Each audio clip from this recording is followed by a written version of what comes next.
ఒక మధ్యాహ్నం పూట వర్షం పడుతుండగా లీల అనే చిన్న పాప పాఠశాల నుండి ఇంటికి వెళ్తూ ఉండగా మియావ్ అనే ఒక శబ్దం విన్నది.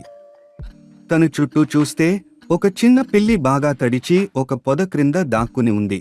ఓ పిల్లి, అని లీల అంది, మోకాళ్లపై కూర్చొని. ఆ పిల్లి తెల్లగా బాగా తడిచి వణుకుతూ ఉంది. పిల్లి బాగా భయపడుతుంది, కాని పారిపోలేదు.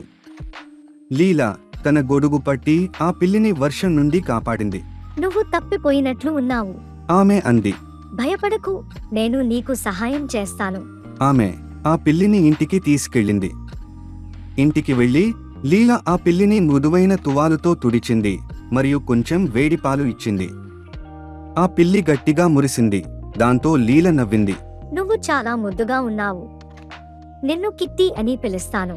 లీల అంది.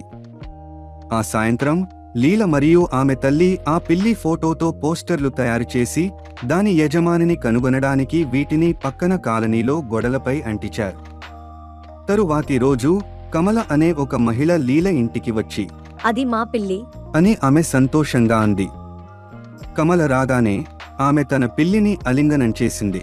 కిట్టీని జాగ్రత్తగా చూసినందుకు ధన్యవాదాలు అని ఆమె అంది. లీల ఆ పిల్లిని విడిచిపెట్టడానికి కొంచెం బాధపడింది, కానీ కమల ఆమెను ఆశ్చర్యపరిచింది. నువ్వు చాలా దయగల అమ్మాయివి. కిట్టీని ఎప్పుడైనా చూడటానికి వస్తావా? అని ఆమె అంది. లీల ఆనందంతో మురిసిపోయింది. నిజంగా? నేను తప్పకుండా వస్తాను అంది. ఆ రోజు నుండి లీల మరియు కిట్టి మంచి స్నేహితులయ్యారు. జాలి మరియు దయ కలిగి ఉండటం ఎప్పుడూ ఆనందాన్ని తెస్తుందని వారు నిరూపించారు.